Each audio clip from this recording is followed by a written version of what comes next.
fun forever. That's what we live by. So, Fourplay, I started it while I was in school. I went to college, SUNY Oswego. That was my junior year. That was 3 years ago. And yeah, pretty much just a kid on college campus, inspired, looking for something to do aside from being a student, you know. And my initial like reason or like way I even started to think about doing a brand was first my love for fashion, which I always pay homage. I gotta give credit to my parents for doing that. And then my love for art. I was always a pencil artist, sketch artist. So my love for art started there. And for me, that was from birth. That was from young. And then with the name, coming up with the name and everything, the number 4 is my first basketball jersey number for my first basketball game ever. I was 4 years old at the time. So as I'm coming up with the name for the brand, these are the things I'm just reflecting on my own life and how I could put, you feel me? Because when you start something, you want to have meaning behind it. So I'm like, I'm not going to start this brand and have no foundation, no nice solid foundation for me to even, or reason for me to be doing this. So yeah, I started self-reflecting and I came across the number 4 being my first jersey number. Then I'm thinking, what else in my life is the number 4? Because that's how that whole thing with the number 4 started being my favorite number. So yeah, I'm like, what else in my life? Me and my sister 4 years apart. I grew up in a household of 4. That's me, sis, moms and pops. So, and then even going on, grandma was born August 4th. My other grandmother born at 444. So it's like, I got this number, I gotta do something with it, you feel me? And then the way I get the play part of Fourplay is, play is an expression of fun, but it also could be translated to an expression of like if a narrator hit play on a button, it would go as the movie continues or as the story progresses. So the word play, I just flip that and use the word progress. So that's why I get the whole mantra of forward progression. So it's foreplay, forward progression.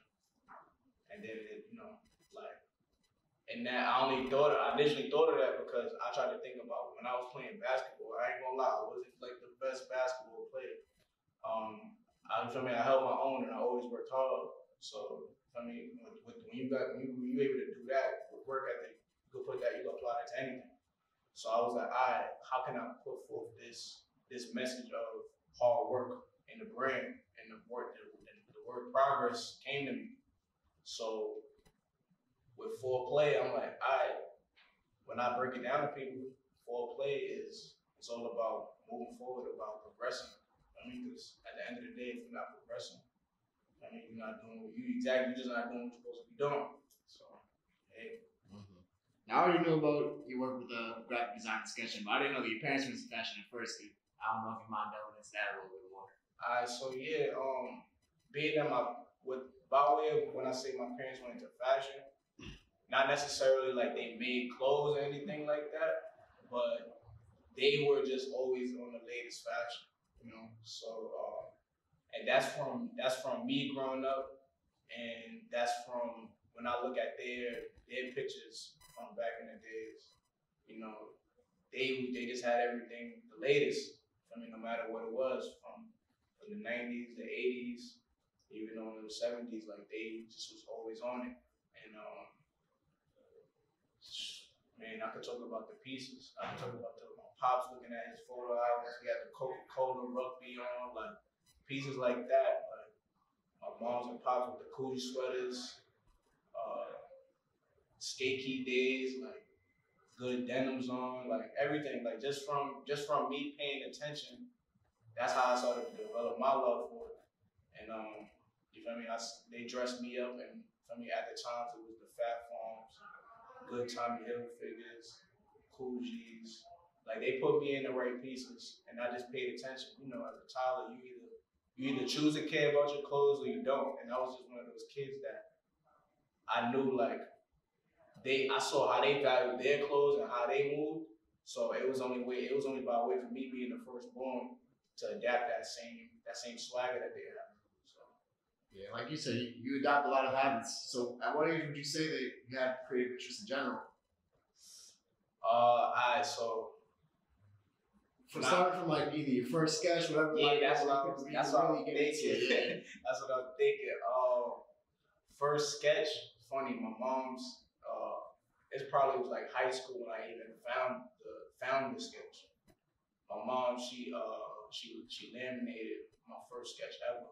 It was if I'm not mistaken, the year was like 97. I think it was like 97.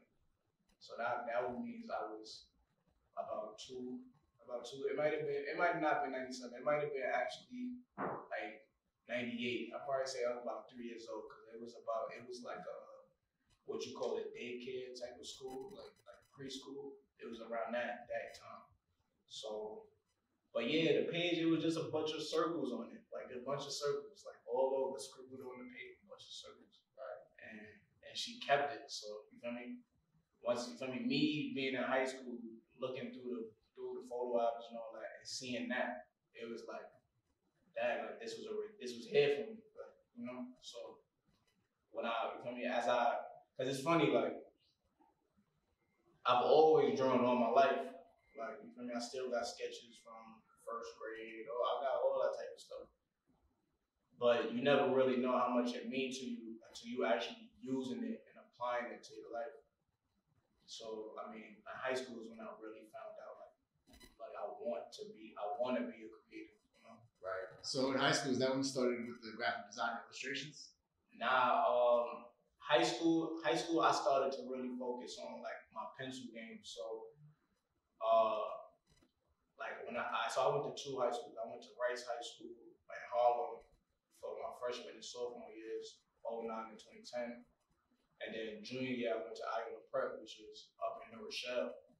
And that was, you know, I finished out there in 2013. But in between those two periods, so like Rice is more of like an urban vibe, you know, you more so around like the culture. Like it's right off 125th Street. Or rather it was right off 125th Street. It closed. That's the reason why I had to go down to Prep. But yeah.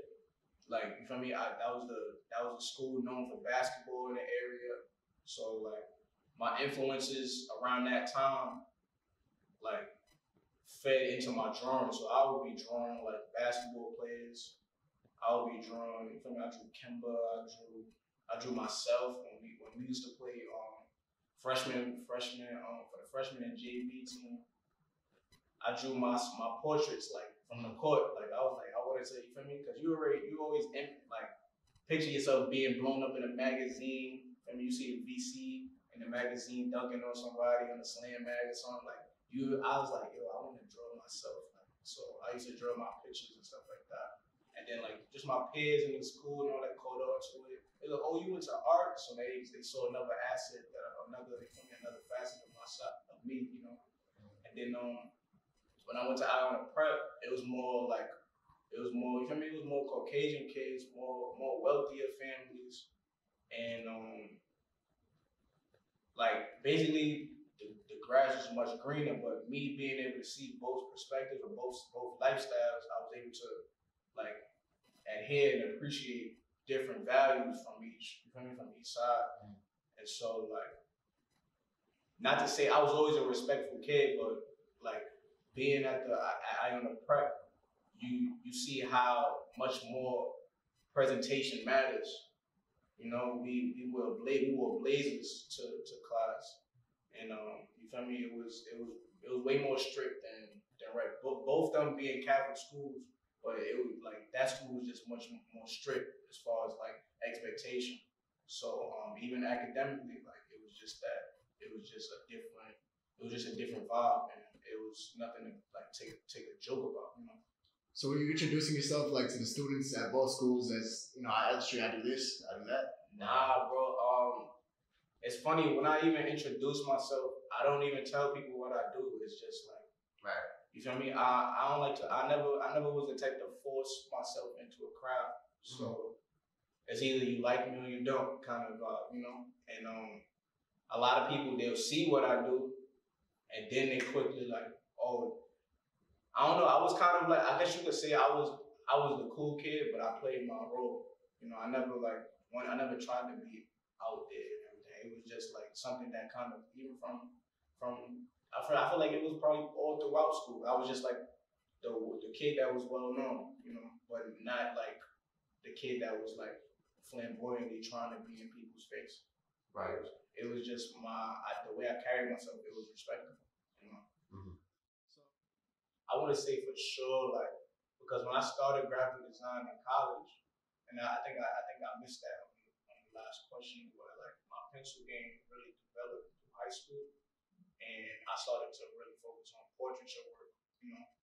But in college is when I really started to take on like commissions for graphic design, and that was by my sophomore year. That's when I really like set in stone and got familiar with Adobe programs.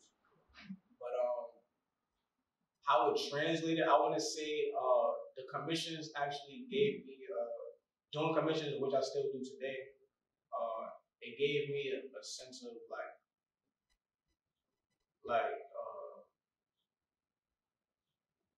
now like you gotta kind of like set like mental due dates, you know. And that was something that like with the brand, that's one thing that definitely like translated over into the brand. And that's not even, I mean, that's part of the skill, but like as far as skill, like creating wise, I would say like, because creatively, I just soak up my inspirations and then put it on paper. I'd say the way like from doing commissions to translating over to like the brand, what is the word? What's the, I'm trying to word it. Not in the sense that it made things easier, but like because I already had like this level of focus from my commission work, but the level of focus creatively translating over, it was like, now I'm my own client, you know? So it was like, what do you feel me? You kind of like set the expectations of the creativity a little higher when you know it's like under your ground rules, under your, you know, under your standards. So I basically when it's time to create for the brand, it was like I'm not gonna create nothing I wouldn't with. Like you feel me? Like I'm not like, and then it was always helpful to, and still to this day I'll send it to my peers, my close friends, like, alright, how you feel about this? Or like, if I put this on a hoodie or on a sweater or a tee, whatever, who do you see wearing it? You know, so like self critique, but also getting critique from my peers. You know, like I don't know, like even more on the creative side, I would say the like my clients, like I have clients that even clients have different expectations, you know. So like it also gave me a sense of like how to talk to clients, you feel me? How to especially like translating over to the brand is like, all right, when I'm explaining or when I'm creating something, how do I want it to translate to the audience? So that's another thing I had to think about because I'm doing a cover art commission for somebody. They have their one vision, and I have to meet that vision. So it was the same way. Like, when I have my vision for the brand, how is it gonna? I mean, how other people want to see it. So that was another thing. But like on a creative note, it was on that scale. But I feel like that is even deeper than just like making something. Because they got to speak to people. Right. It's funny because when I looked into like the number 4, a lot of the symbolization behind it is in regards to safety, security, putting stability and things like that into whatever you do, and that really sounds like literally you just described. You know, you want it to be a stable person with the brand, so that's funny. But some people they might call things like that, you know, like silly or coincidental. Mm-hmm. So what do you think the importance is for you to really adopt a mentality that embraces it as if it's like divine intervention? You know what I mean? Yeah, and you know it's so funny because like when I like I so when I ever since I started the brand, I started to see the number 4 like extremely often. And like prior to that, like being that it was my favorite number, you feel me? That was always the number I wanted when I was playing ball. You know what I mean? If I'm on a team, that's the first number I wanted. If it wasn't that, it would be like my favorite player, Iverson. So I was like, oh, 3 is close to 4, so I'm gonna take the A out number. Or let me take the Kobe number because 4 times 2 is 8. So I'll be half of Kobe. So I used to think in that realm, but like as I started to see it more and more, and it's funny, bro. I've never actually just looked into like what the number 4 meant. I just knew what it meant to me. You know what I mean? So, like, I want to say it probably was last year or either last year, probably like early last year. One of my friends had sent me like the whole thing with the number 4 and what it means. But like, I don't never fall too. That's not victim, but I don't never like just straight on take what I read for what it is, because everything is written. And if it's written, then there was perspective behind it. Yeah. You feel me? So that don't necessarily mean that I gotta grab that and adapt to it, but I have choice. So with the number 4, it was never like I never really paid attention to what it meant to. You feel me? What was written. It was just like something that I just knew it had some type of meaning for me because it was like always in my life, even when I wasn't paying attention to it. So like now that I'm more, it'll be the most random. It'll be like I'm walking, like I got out the Uber like a week or so ago, and the Uber let me out. The car that was parked next to the Uber I got out the Uber, the car that was parked right there, the license plate was 4444, and I'm just like, how? Can't make it up. Like you can't exactly that, and that's what I be saying. Like you can't make it up. That's why I can't necessarily believe anything regarding the number that's written, because I already feel like all of our life paths are already written.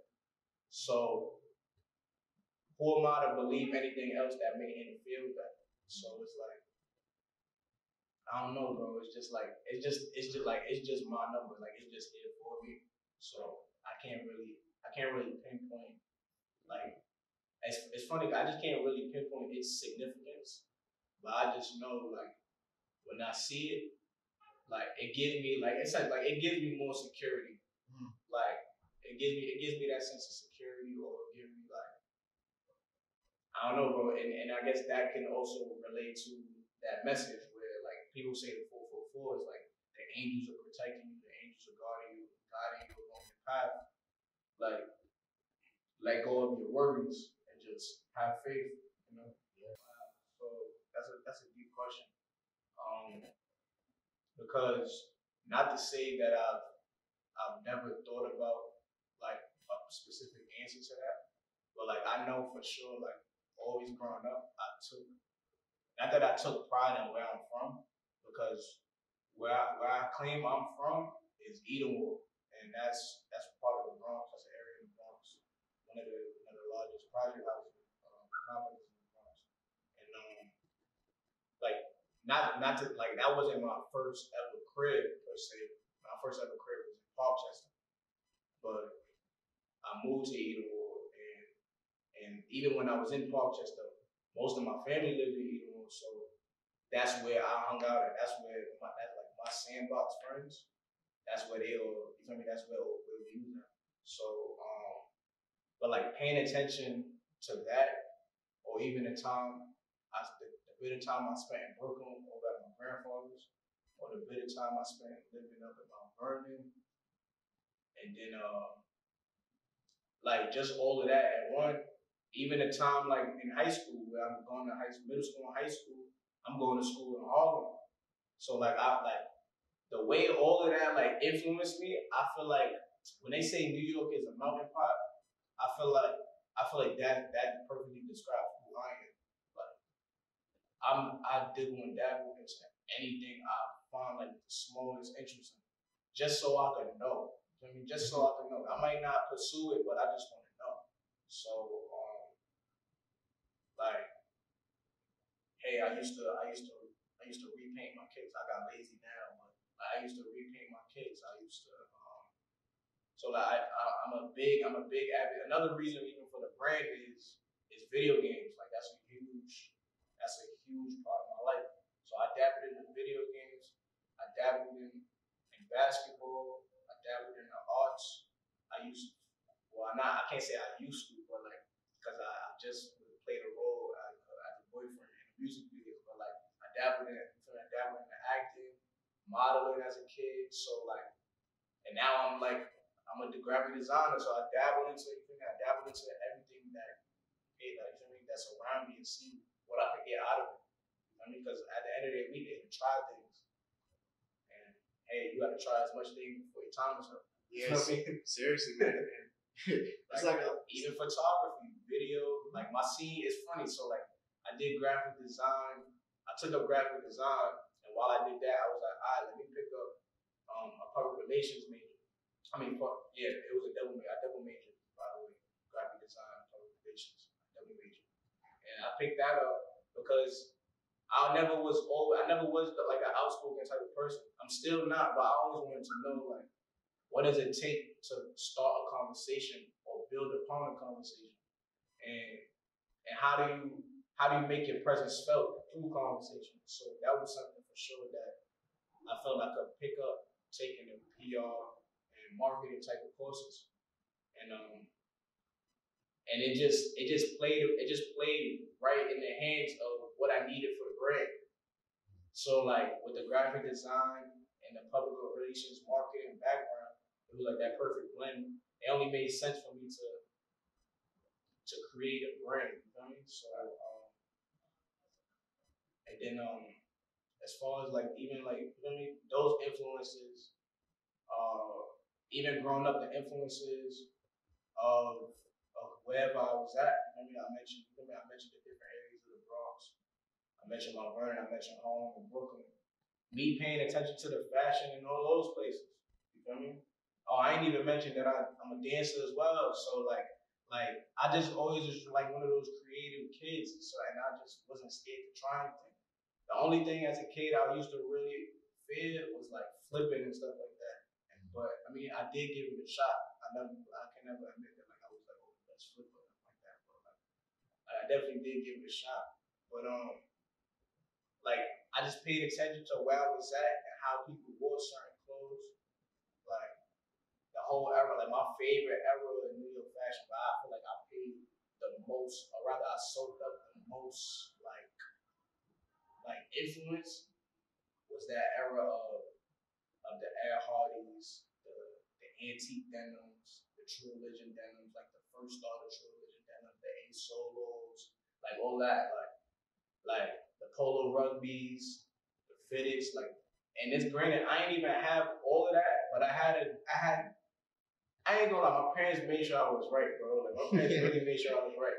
Like I used to have stuff before I knew what it was, before my peers knew what it was, but my parents already on the wave, so they're like, okay, my son gotta have this if he's stepping out, because we stepping out, but he gotta have it. So this is from young, but like by the time I'm in middle school and I'm really paying attention, it's like, yo, I'm the first kid walking in middle school with 8 solos on me. It's like, they don't even know what this is right now. They like, yo, when you get those boots from like some white boy boots, I'm like, nah, I ain't gonna lie. I said the same thing when I opened up my Christmas box, bro. I got them on, they fire. Like, you feel me? I had the 8 solos on with the navy blue trues over them, you know, like my parents made sure I was right at Hardy denims, you know what I mean? So just me paying attention to those different things also tie into like my influences and my goals for the brand. You feel me? And I'm slowly but surely getting there, meeting the right people, making the right connection, and people are paying attention and seeing what I'm about. So it's really just a blessing. Right. So you mentioned, making your presence felt, of course. So I say like a fair share of creative people, they feel that, like they could have like a certain pent up, anxious type of energy because maybe their outreach hasn't been what they thought it was, or the unrecognized influence that they've had. But you don't really seem, that you deal with that, at least not at this point in time. It's funny you say that, bro, because like I was having a conversation. I have a lot of artist friends, and I have conversations where they do get there's times where they probably feel like they're not getting the reception that they want from their artwork. But one thing I learned, and I basically had to teach myself this while I was in college. It was like, as an artist, you're creating for you.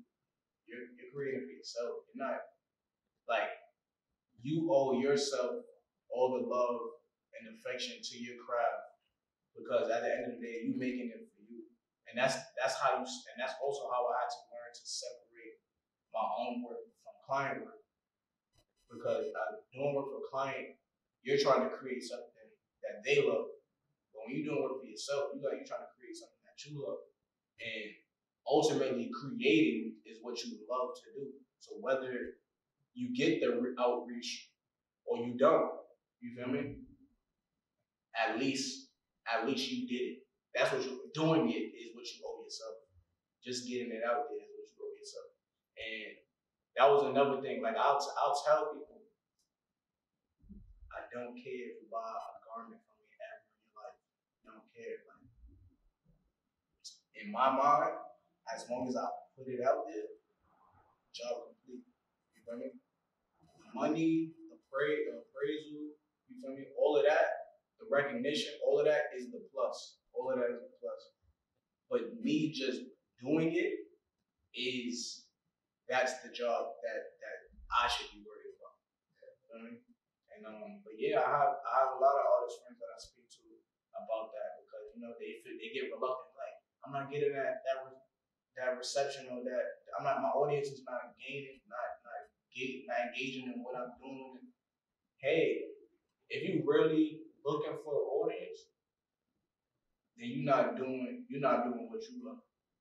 You know what I mean? You doing what you want people to love you for. You know what I mean? So I feel like you gotta always create as an artist. You gotta always create with the intent of you first, and everybody else is secondary. Because hey, I mean, and then we also have like I started paying attention to how like the style that Basquiat was doing early on, people ain't like it at first. People ain't respect it. It's like, what is he doing? Yeah, it's like, what is he doing? What is he doing? But did he stop? Nah, he kept doing it until you could not see it. Like, you know what I mean? Like, you go somewhere, and even if it's an artist that may remind you of his style, like, right, exactly. So like, you can't escape it, and that's pretty much what I feel like that's what art is. Like, you just can't escape it. Like, everything around us is art. You know what I mean? It took an artist to put this floor together, this couch together. Like, it's like, you feel me? But as an artist, if you could flood the world with what you made, job done. Like, you feel me? So that's that's like my message to another creator. It's like, yo, just do it for you. It's like, just do it for you till you can't do it no more. Right. You feel me? Because that, like, literally, I mean, the phrase as cliche as it sounds, but it's like, it's the truth. When I'm done, like, I'll stop it. How it go? When I'm done with it, I'll like, it's like when I stop having fun with it, I'll be done with it. Exactly. So like, you feel me? Do it till the tank is empty. Like, just keep doing it. So I in the age where Instagram had first started, I took the opportunity to like start posting. For me, as I feel like every artist should post your artwork, post it, and then also artists. If somebody is willing to steal or pretend that they made something that you created, that means your shit is just that damn good. Like, you feel me? Like, excuse my language, but like, it's just that good, you know? And there's nothing wrong with that. So like, in the age where Instagram, you know, is becoming like the main social media platform, rather, like, I started posting my artwork, and initially, like, it was the hand drawings. People started to catch wind of it. And then once I started to pick up the graphic design, I started drawing celebrities. But rather, I was drawing celebrities with the pencil. Like I drew Joe Badass, I drew Rocky. Like I drew the people that influenced me. And I mean, I drew Iverson. I mean, Melo, LeBron, Kobe. I drew the greats that influenced me and helped me become who I am. And people started to catch wind of it. Then I applied that to my graphic. I applied that to my graphic design. I drew Ian Connor. I drew ASAP Orie. I drew Rocky again. Well, and then I drew Travis Scott. That was the big one. I drew Travis Scott. This was like, I want to say this was days before Rodeo. This might have like 2013. 2013, 20. This was after that drop. But I'm trying to think if it was, because he dropped days before Rodeo, then he dropped Rodeo. I drew it with after he dropped Rodeo. I believe, if I'm not mistaken, I drew after he dropped Rodeo. And that picture, it blew up. It blew up. He within funny story about that picture too. Like this one, I ain't gonna front. When people come up to me and know me from back then, they always ask me about that piece. Always. And so reason being me even posting the picture in the first place, like you feel me? Of course I knew I wanted to share it, but it was like a time point in which I wanted to share it. And I did it sooner. I wanted to, like, it was December. I wanted to post it in January, like, my first piece of the year. Like, boom. I ended up posting it in December, and the whole time I did it, it was mad funny. It was a girl I used to talk to. We didn't have no communication or whatever at the time, but she liked my photo. She had liked it on my photos, and in my mind, it's like, I don't want this notification sitting in my recent likes right now. Like, what can I do? Like, and I looked at I said, what can I post? You know, because you post something, and you get the likes, and then that like is gonna go away. Like that is gonna go away, and whatever. So I'm just thinking, I'm like, I looked at the Travis Scott post, and I'm like, should I do this right now? I was like, alright, I'm doing it. Posted that jump. Bro, started picking up slow. You feel me? Just the likes started picking up slow. And then next thing you know, this probably was like 10 minutes. It had to been like 10 minutes later. About 10 minutes later, so Travis Scott liked the photo, bro. He liked the photo, so and it's so funny because I have my phone in my hand with like my phone's closed, and then the notification popped, Travis Scott, and I'm like, I opened it. I'm like, oh, I see the rodeo icon on the likes. I'm like, oh, that's Trav. I screenshotted it, boom.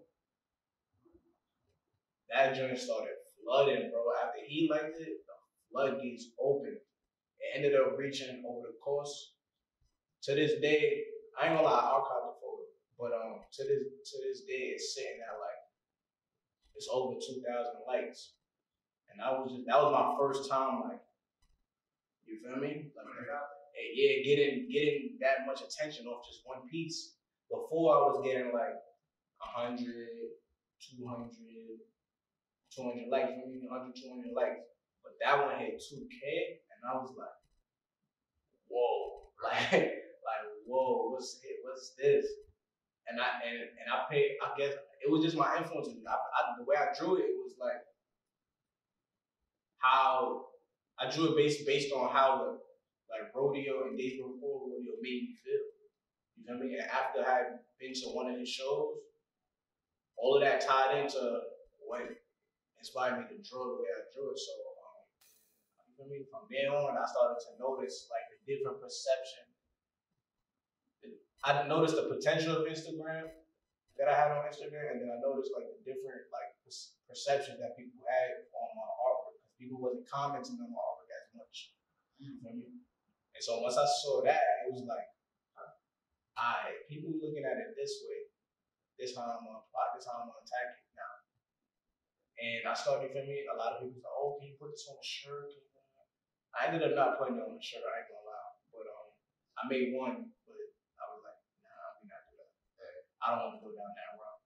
I definitely don't ride my emotions to the end.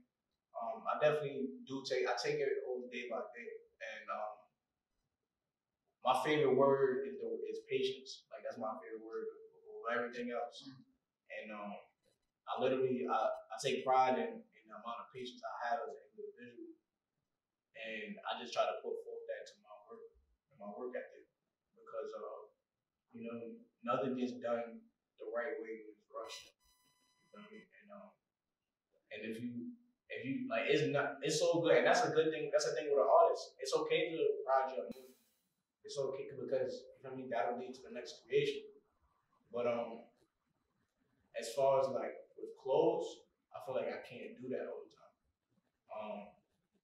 I can get inspired by emotion and see how I can translate that into a garment, but I'm not going to ride it out like I'm not going to feel one way and try to feel that same way for the next 7, 10, 15 days. Like, nah, I can't do that, because that's just, not that it's not possible, but it's not for my workflow and my work ethic. It's not conducive. I want to like my whole being, my whole intent of being is to be versatile, and I can't ride in one emotion. It's going to limit my versatility, So,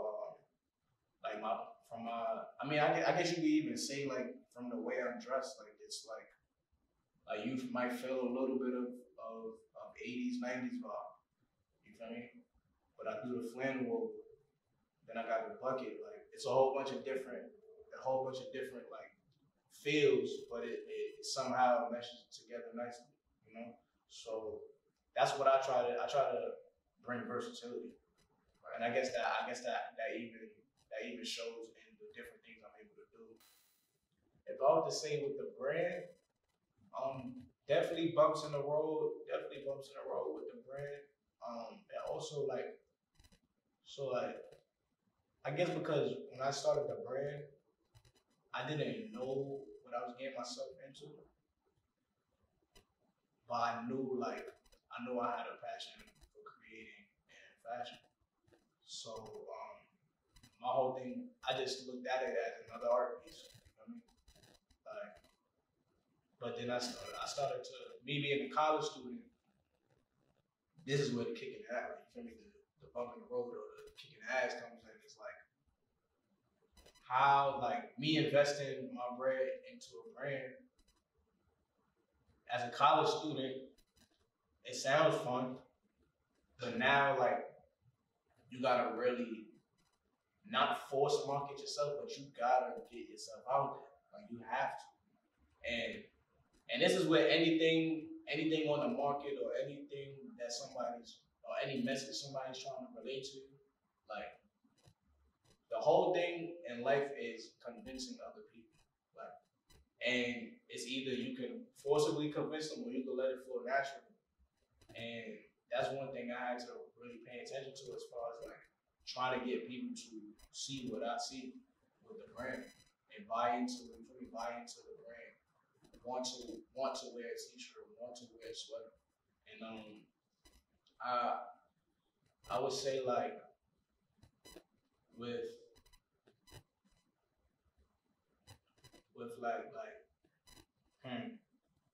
I want to put it.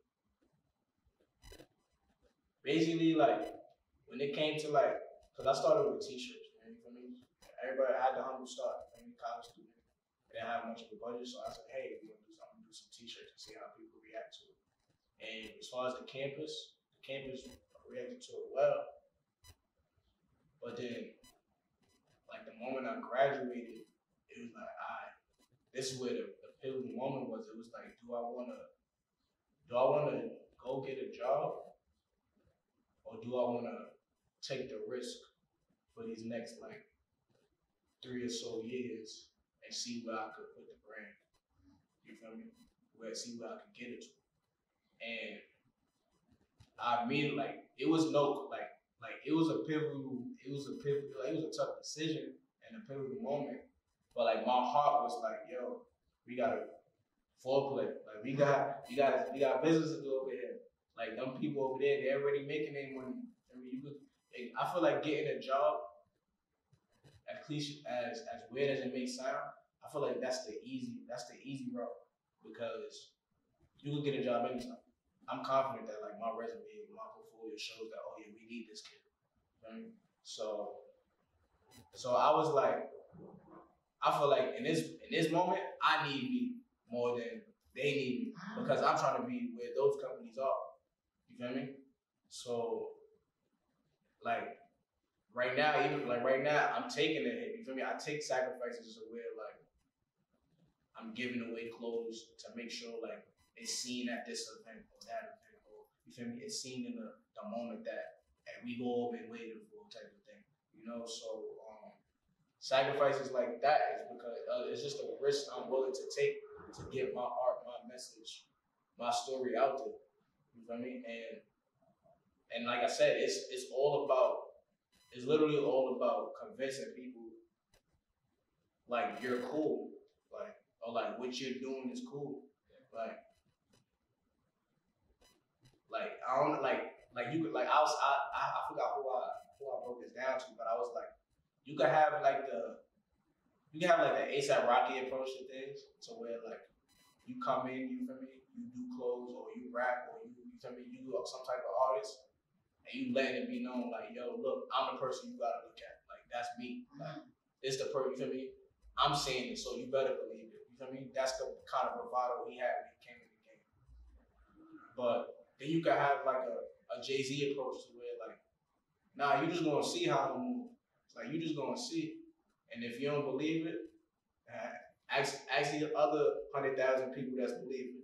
Like, you feel me? And then I watch that triple and quadruple, you feel me? Until my name is a well-known name. And now you're gonna look at me like, dang, he dead. He dead, just minding his business. And he told me that he was gonna do it. Like, you feel me? He told me he was gonna do it. But he didn't tell me again, nah. It was up to me to either believe it or not. You feel me? So like, I feel like those are the two approaches that you got when you as an artist, you feel me, as a being, those are the two, you feel me? You want to prove to a job interview, you want to go into a job interview, you got to prove to them that you the one they need. You feel me? So I feel like that's what it's really about. How like I feel like that's what everything though. How do people take interest in everything? Because they think it's cool. They think it's the thing to do.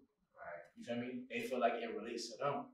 So I feel like you feel me? That's where I feel like that's where I'm at right now. That was like understanding that was like how I was able to like get through, which I'm still going through, but like push myself through like the roadblocks, you feel me, the kicks in the ass, because it's all for a better cause, you feel me? In the end, I know my intent.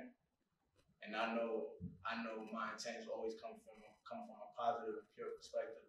So it's up to people to either take to that or go against it. Yeah, like I would say I take that. I think I take the. You said the ignorance is bliss is more so what is. Anyway, it's just like I'm just putting this out, you know. Yeah, and then what happens. I don't care about engagement. I'm not up to date with that, you know. Yeah. I see. Like I'm like me understanding both sides of it.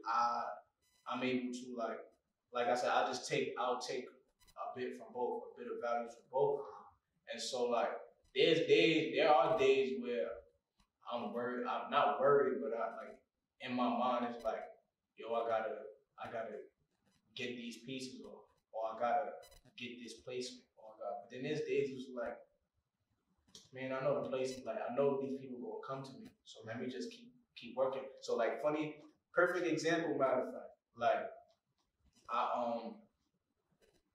like me when I'm working, I say like I'm in my zone. So like, and this is I guess everybody, I got a sense of tunnel vision to where I got a task and I want to get it done. So I'm creating, working on the collection, brewing everything, all the ideas, working hard, put it out. You feel me? And as I'm putting it out, I put it out with no intention but no, not intent, but no expectations. You feel me? As an artist, I feel like you can have like expectation allows you to set standards, but it also could hurt you. You feel me? It depends on how you look at it. But so I put my art out with no expectations. I don't know how people will react to it. I will hope that my supporters will let me know if I make something that's trash. You feel me? You feel me? Like I would hope so. You feel me? And but yeah, like you feel me? So I can learn from it. But at the same time, it's like if I'm happy with it, hey, and then you gonna see, like you gonna see, like I had this hoodie that I recently dropped with Swarovski stones on it, and like for me, the way things happen, things just happen. So my boy Deli, that's my brother right there. He'd tell me I had the idea from last year. I had the idea to do it. And he's like, yo, bro, I need one. And at the time, I couldn't find like where to get it done at, and I ain't have like the said money to get it done. So I think and I was working on another collection at the time, but I wanted that piece to be in the collection, and just the budget was too tight. Mm-hmm. So he last fall he was like, yo, bro, remember that idea? I need that hoodie. I was like, all right, say that. You give me the bread. This is by the time. This is when I found the place. I found the places to get it done. And I was like, you know what, yo, you give me the bread, and I'm gonna make it happen. He was like, all right, bet. Gave me the bread same day. Went to the spot, got it done.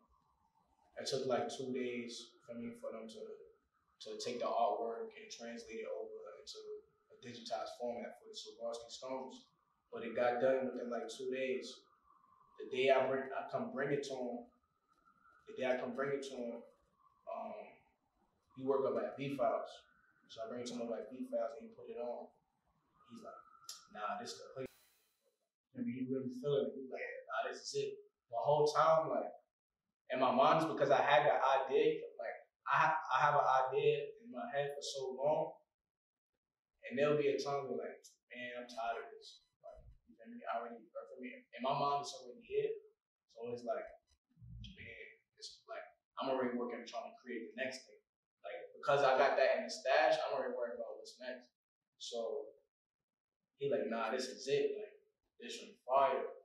So, feel me? And I let him customize it. You feel me? What color hoodie you want? What color stones you want? So then, got it done. He wearing it, and then I'm like, yo, I'm gonna chill with you for the day. And we cooled it. We ended up going to Kirk Knight's album release. He wasn't wearing the hoodie, but it was brand new. He ain't gonna break it in type of events like that. But yeah, you feel me? We went to the Kirk Knight spot, and then we went to Urban Plaza. Boss had a show, and we was backstage, and he pulls the hoodie out, backstage, and Ferg's there. Ferg's like, yo, who made that? Like, where you get that? He pointed to me, and he's like, yo, I need one. And the whole time it's like, yo, Shit me? Like, so yeah, I'm like, he like, I need that. So I'm like, yo, let me know what colorway, what, you feel me? Let me know. And at the time, I ain't had the bread to just push out. That's why I had my boy Deli. Yeah, give me the bread to get it done. So I'm like, all right, further is ready. All right, I'm gonna get it done. Find a way to make it happen. You feel me? So the whole time, like, man, funny, a few months went by. I seen him again. And he tapped me. He's like, yo, what happened to my hoodie? And I had on the lime green piece hoodie that was back there. Matter of fact. He's like, I need one like this color, and I need a baby blue one too. I'm like, I bet. Tell me what color stones, what size, everything. Finally had the bread. perfect timing. It was crazy. Perfect timing. Finally had the break to do it. Boom, got it done. Yeah, got it done. Boom, got it to him.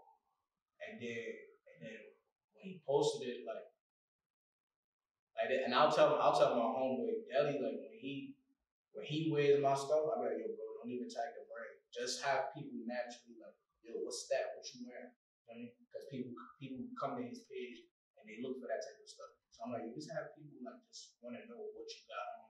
You know? And the reception was that in the comments, like, yo, I remember looking at first comments, like, where you get that? Where you get that? Where you get that? And my supporters, like me playing the back row, I mean, and my supporters is showing the utmost love, tagging me, boom, boom, boom, boom, boom. Like, you feel me? And the followers, you feel me? The attention started going. But more important than the attention from new followers was like, not to prove a point, but in a sense to prove a point to like the people who have been following me that have not necessarily been supporting me. You feel me? They just watch it from afar what's going on. And then once they saw that moment, and mind you, I've had celebrities wear my stuff prior to that, but Fergie's at a high level of those celebrities. So when they saw that, it was like, oh, he really about this. You feel me? Like, oh, you really doing something now. And I feel like that was my and will be my story in the sense of like the Jay-Z type of perspective. That's where I'm at right now. That was starting to really feel like something. Like it's starting to really feel like a brand. You feel me? I put a collection out, got good reception. You feel me? Then I put a part 2 out to the collection. And I'm getting more outreach, you know. So would you say that right now you're in like the moment where you're like the 10-year-old you would be like, oh shit. Yeah, like I ain't front the 10-year-old me. It's funny, so like I see a lot of me and my nephew. My nephew is 10. Funny you say it. So my nephew is 10. I talk to him and he looks at me. It's so funny. I know him all his 10 years of life. And he looks at me like I'm a celebrity. Right. So it's like that pivotal moment, like it's so ironic, bro. I swear to you, it's so ironic, bro. He see like the way I dress and all that, and I guess he comparing it to like the stuff he see in music videos or whatever. And we in the car. This is 2 years ago. We in the car, and he's like, Ferg song comes on, the Plain Jane, and he loves that song. He's like, oh, do you know A$AP Ferg? And I'm like, nah. Like, why you say that? He's like, nah, I don't know. He's like, I'm like, nah, I hope so. He's like, hope not. Yeah, and then boom, how that even happened. For me, 2 years later, granted, but still, like, it was put into the universe. And that in itself is like, even my peers tell me, they're like, even from college, they be like, yo, you gonna be something. Like, you feel me? So I always had that, like, I always had that support system of people who really pushed the positive. They saw what I was doing, and even if I didn't know where I was going at the time, they felt that vibe from me. So I feel like that right there, like the 10-year-old me would be like,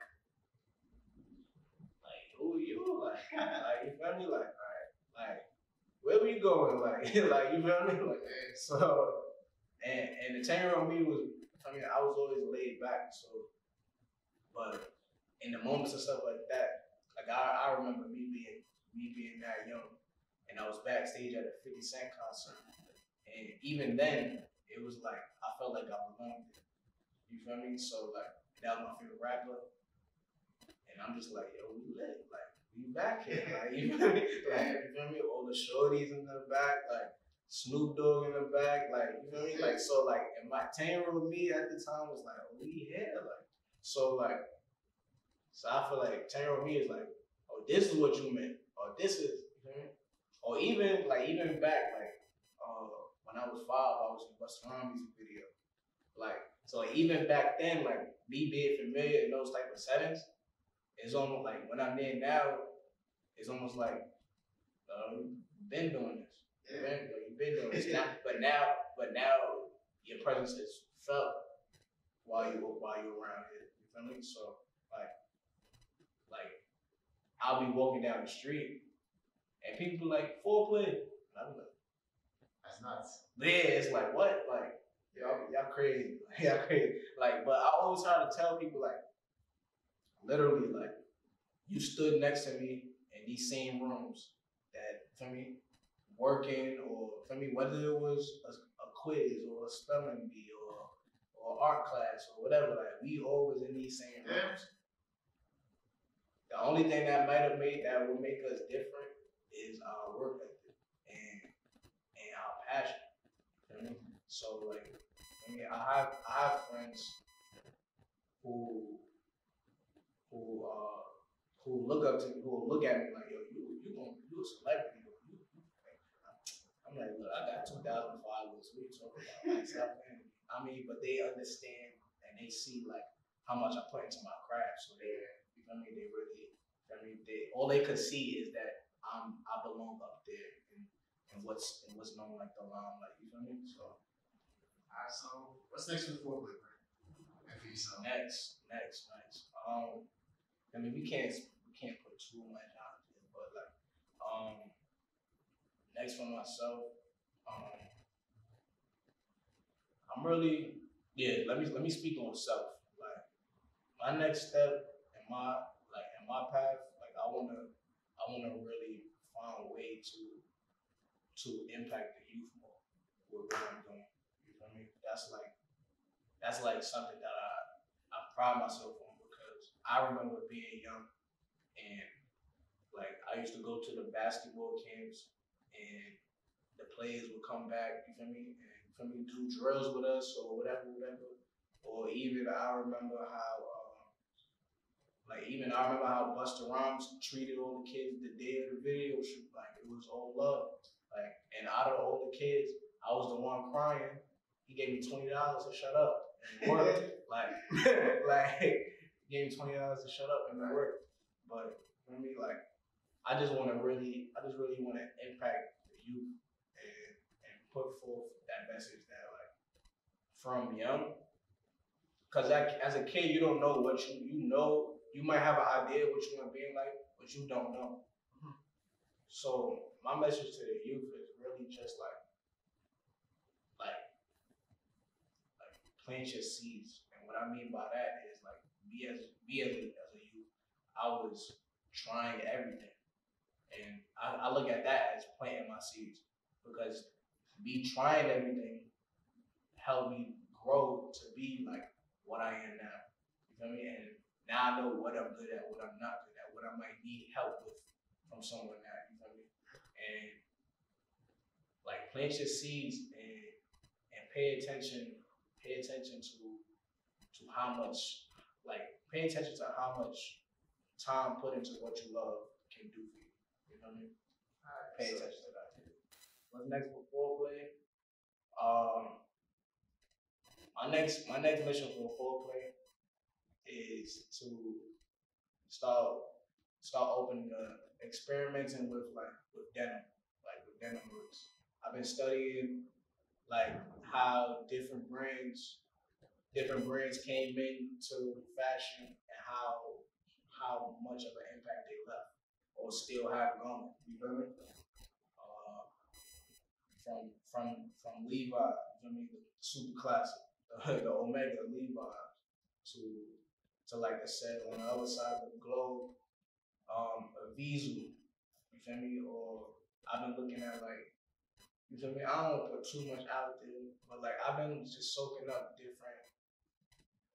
just understanding different brands and how they identify themselves just through denim, you know? And that's what I would say like is the next step for the brand. I want to explore that realm, and I ain't gonna lie, I gotta pay homage. I gotta pay homage to two people. My boy Nissan, He's the founder of Very Clean. He's the reason I even thought making a brand was even like possible as a college student. You know what I mean? We both was in the same graphic design classes, and I saw how he just did it. Like he just did it. Like we gonna see how this goes. Like you know what I mean? And still seeing how it goes. Like you feel me? So yeah, I gotta pay homage to him. It's my brother, and then I gotta pay homage to my boy and Bravado, my boy. Best. He's just like with his like when I was in college, I was paying attention to what him and his right hand man Val Beck was doing, and how they did their things with them. And this is just from what they could get their hands on and whatever creative outbursts they could put through their. And me just paying attention to that, it was like, wow, like this is like what it takes to like push a brand or rather build a brand. You know what I mean? You gotta hone in on one item and see how far the limitations of that item. You know what I mean? You gotta see how far you can take it. And I feel like that's where he's at right now. He's like, how can we make this the best or the most outlandish or maybe the most quietest but needed pair of them? Like you know what I mean? So that's where I'm at with the brand. I'm trying to see how I can make my stamp in the world with that. So yeah, just let the people know where to find you on Instagram and both personal and for your business. Okay, so yeah, my personal is Orie.4, ORIE.4, and then the brand page is Fourplay NY, FOURPLAY NY, and yeah, be going up, forward progression only. Yes, sir. Appreciate your time today.